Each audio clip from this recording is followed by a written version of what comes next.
Il y a des personnes, quand on parle d'avoir un esprit d'équipe dans le couple, au plan familial, dans une entreprise, ou dans la vie de tous les jours, dans une association, ils font comme s'ils sont amnésiques, ils ne savent pas trop de quoi est-ce qu'on parle. Mais tu regardes bien la Coupe du Monde de football et tu sais qu'il y a des équipes qui s'affrontent. Et puis, il t'arrive souvent même de critiquer certains joueurs parce qu'ils ont un esprit individualiste. Et selon toi, c'est même la raison pour laquelle leur équipe n'arrive pas à la victoire.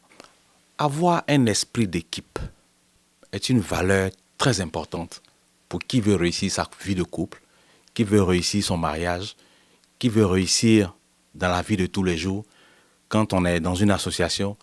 Et si on veut que l'Église, le corps du Christ se porte bien, il faut qu'on ait un esprit d'équipe. Chers frères et sœurs, aujourd'hui, on parle à la famille glorieuse d'esprit d'équipe. Installez-vous confortablement, on en parle tout à l'heure.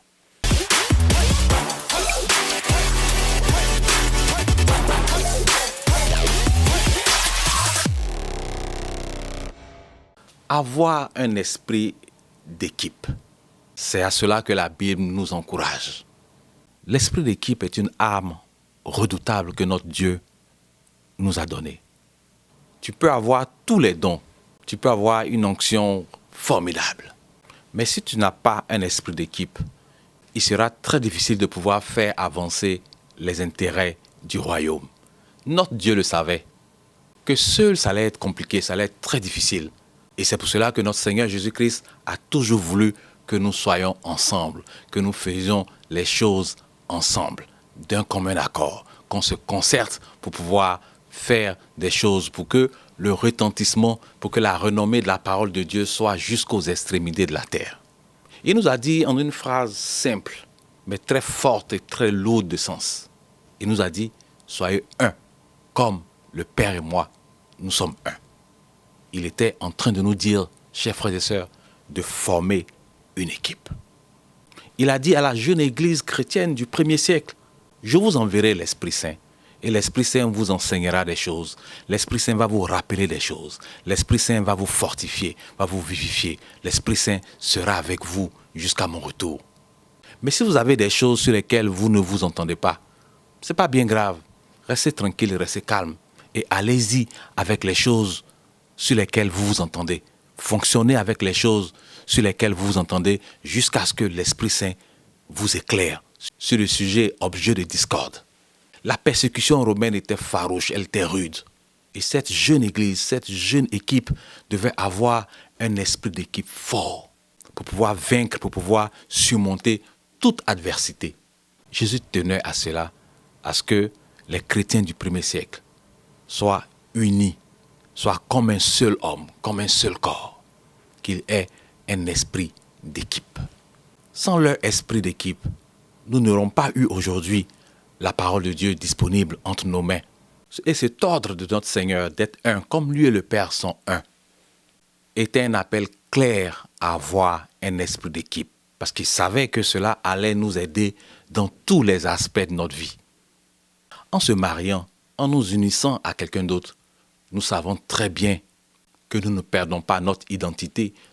Nous avons reçu des éducations différentes. Nous avons des parcours différents. Mais on a bien voulu se mettre ensemble pour parcourir un chemin formidable ensemble en se mariant. Ce qui va rassurer l'un ou l'autre dans le contexte familial et de savoir qu'il peut compter sur son mari ou sur sa femme, c'est le fait d'avoir un esprit d'équipe. Je pense qu'il n'est pas très difficile de comprendre ce concept d'esprit d'équipe parce que nous tous, nous participons à des sports d'équipe ou nous tous, nous regardons à la télévision des sports d'équipe. Ou en cette période-ci de Coupe du Monde, nous tous nous regardons à la télévision des équipes de football qui s'affrontent les unes aux autres. On va juste prendre leur exemple, point par point. Pour ne pas rendre cette vidéo longue, on va juste prendre quelques points qui vont nous permettre de nous rendre compte que ce n'est pas très compliqué de comprendre cette notion d'esprit d'équipe. Alors dans le monde du football, une équipe de 11 personnes arrive sur le terrain. On a un gardien de but et puis on a 10 autres joueurs qui sont répartis sur le terrain, selon donc le plan de match de l'entraîneur. Et observez-les très bien. Chacun est à son poste et chacun va jouer un rôle particulier, un rôle déterminant pour la victoire de toute l'équipe. Le gardien n'est pas attaquant ou l'attaquant n'est pas milieu de terrain, etc. Chacun joue un rôle précis. Si on commence par ce premier aspect, sais-tu ton rôle, sais-tu ta tâche dans la famille, dans le couple? C'est quoi ton rôle exactement? C'est quoi ton rôle à l'église? Tu viens juste les dimanches, tu chauffes les bancs de l'église, tu cries Alléluia, Amen, et puis tu repars à la maison. C'est quoi ton rôle? Parce que tant que tu n'auras pas de rôle, tant que tu n'as pas de rôle, tant que tu ne sais pas ton rôle, tu ne peux pas faire partie d'une équipe. Donc, une des premières choses essentielles pour pouvoir faire partie d'une équipe, c'est d'avoir un rôle précis à jouer. Tu es le mari dans la maison, quel est ton rôle? Tu es la femme dans la maison, quel est ton rôle? On n'est pas dans la maison pour se marcher les uns sur les autres. Imaginez qu'un instant, dans un match de football, tous les défenseurs vont à l'attaque et puis tous les attaquants viennent en défense. Mais ce sera un truc-bohu. Et la Bible, au plan familial, détermine les rôles de chacun, de monsieur, de madame, des enfants. Comment est-ce qu'ils doivent se respecter les uns les autres. Tout est dans la Bible. Allez-y, lisez votre Bible.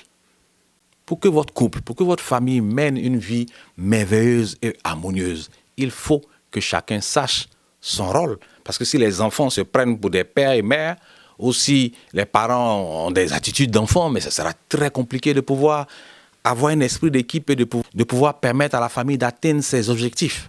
Donc, première des choses, savoir son rôle exact. Tu es dans une association, quel est ton rôle? Tu es à l'église, quel est ton rôle? Quelles sont tes tâches? Parce qu'en général, il n'y a que ceux qui ne connaissent pas leur rôle, qui ne connaissent pas leurs tâches, qui vont venir foutre là. Bon, je ne dirai pas ce mot, je vais le changer. Qui vont venir mettre le désordre là où ils sont. C'est un homme, mais il ne sait pas son rôle dans la maison. Tu es une femme, mais tu ne sais pas ton rôle.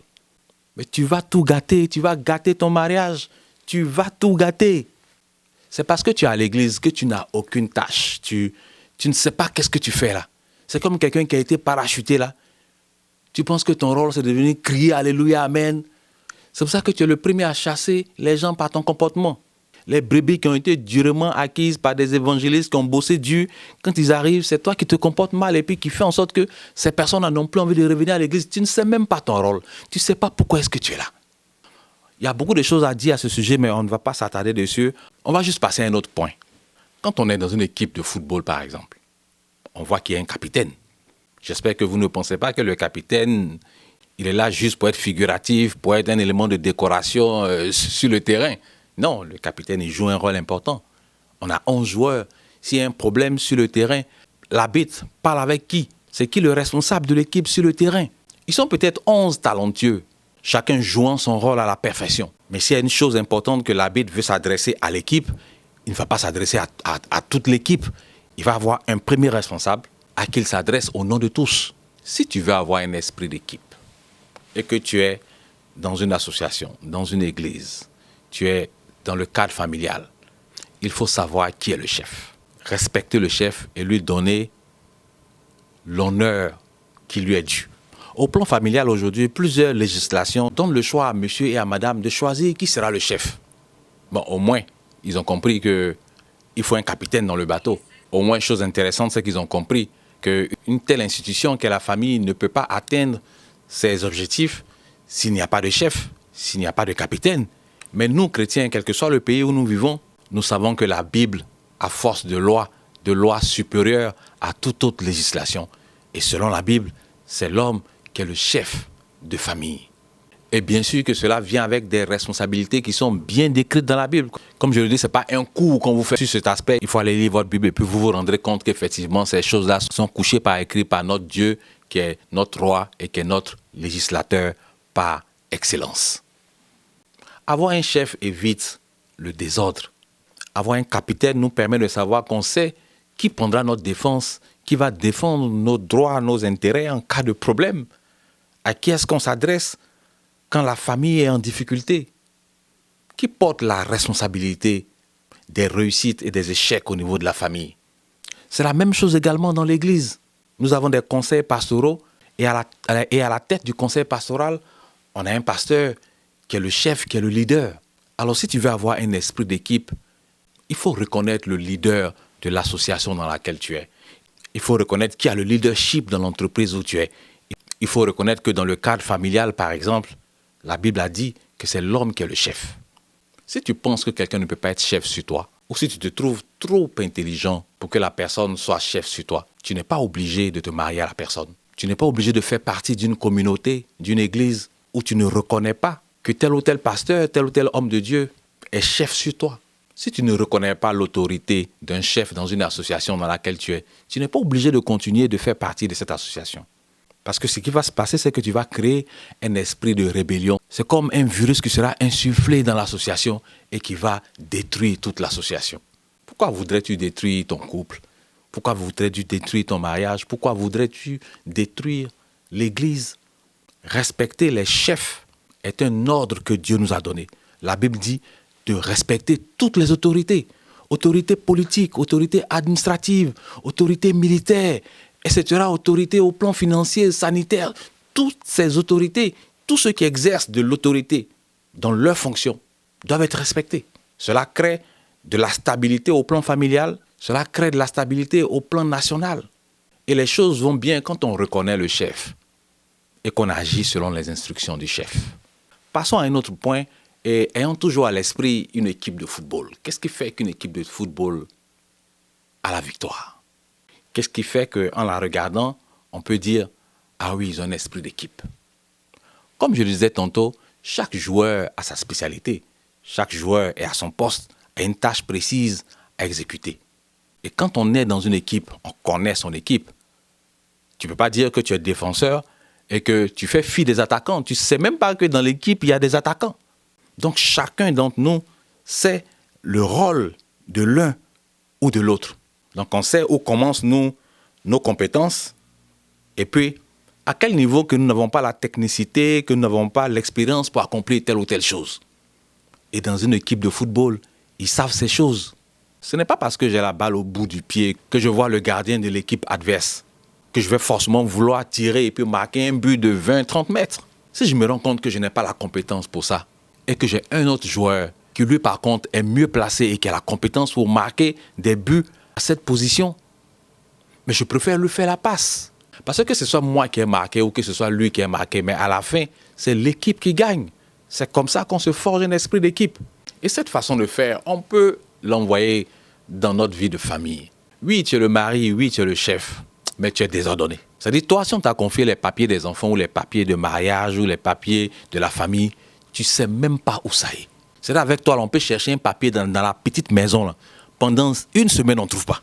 Personne ne discute ta position de chef de famille, mais à un moment donné, il faut te rendre compte que tu n'as pas la compétence pour gérer, classer les dossiers de la maison, les extraits de naissance, tel ou tel document important, de telle sorte que si on en a besoin rapidement, on sait où est-ce que ça se trouve.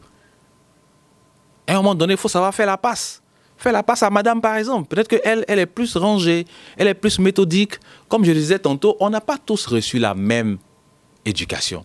On vient de milieux divers, on a eu des éducations différentes. Et puis, la vie a fait que nous nous sommes mariés. On n'a pas tous les mêmes compétences. Donc, fais la passe à madame. Peut-être qu'elle, elle saura mieux garder les choses de la maison. Il y a des personnes dans le couple, que ce soit monsieur ou madame, il y a un d'entre eux qui est dépensier. Mais c'est lui qui veut garder l'argent. Tu sais que toi, si $1, 1 euro, un franc tombe dans ta main, jusqu'en fin de journée, il va rester, je ne sais pas, des miettes. Mais tu veux forcément garder l'argent. Tu veux forcément être le trésorier de la maison. Tu ne peux pas le faire. Fais la passe à quelqu'un d'autre.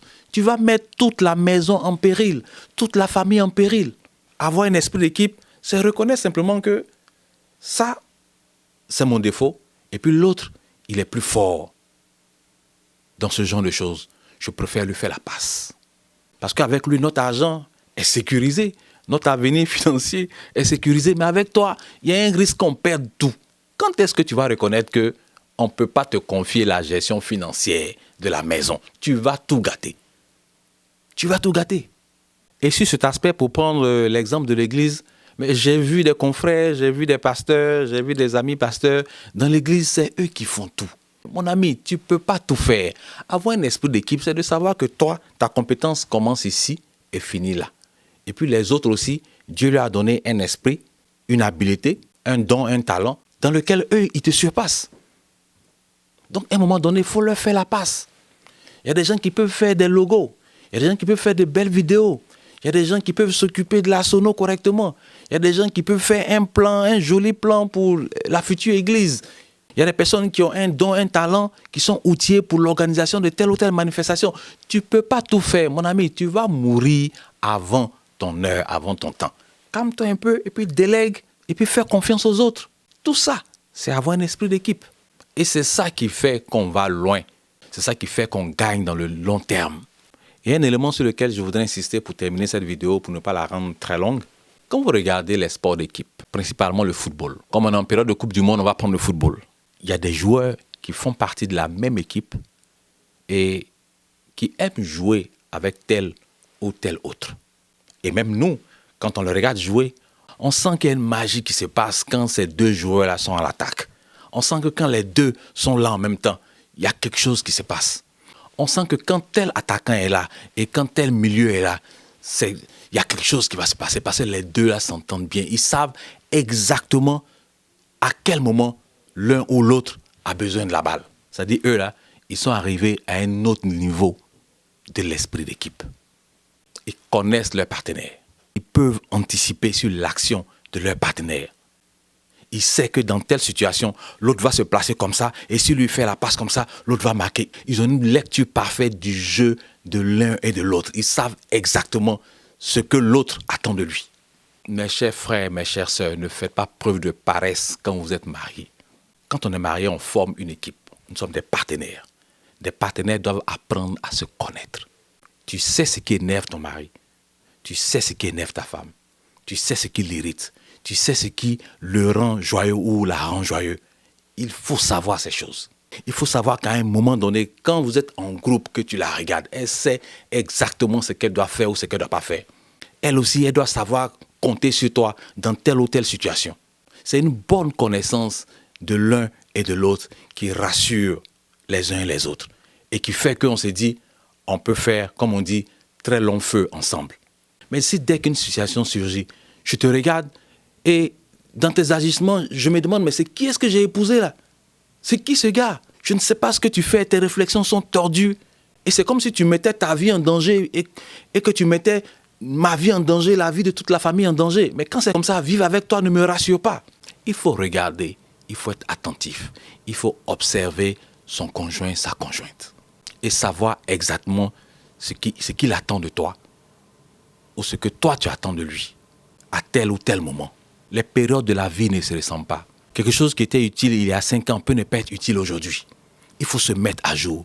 De la même façon qu'on met un logiciel à jour, là, il faut te mettre à jour. Toi, tu avances, ta femme avance. Ce n'était pas ce travail qu'elle avait il y a 5 ans, 10 ans. Ou ce n'était pas ce travail que monsieur avait ou ce poste qu'il avait dans la société il y a 5 ou 10 ans.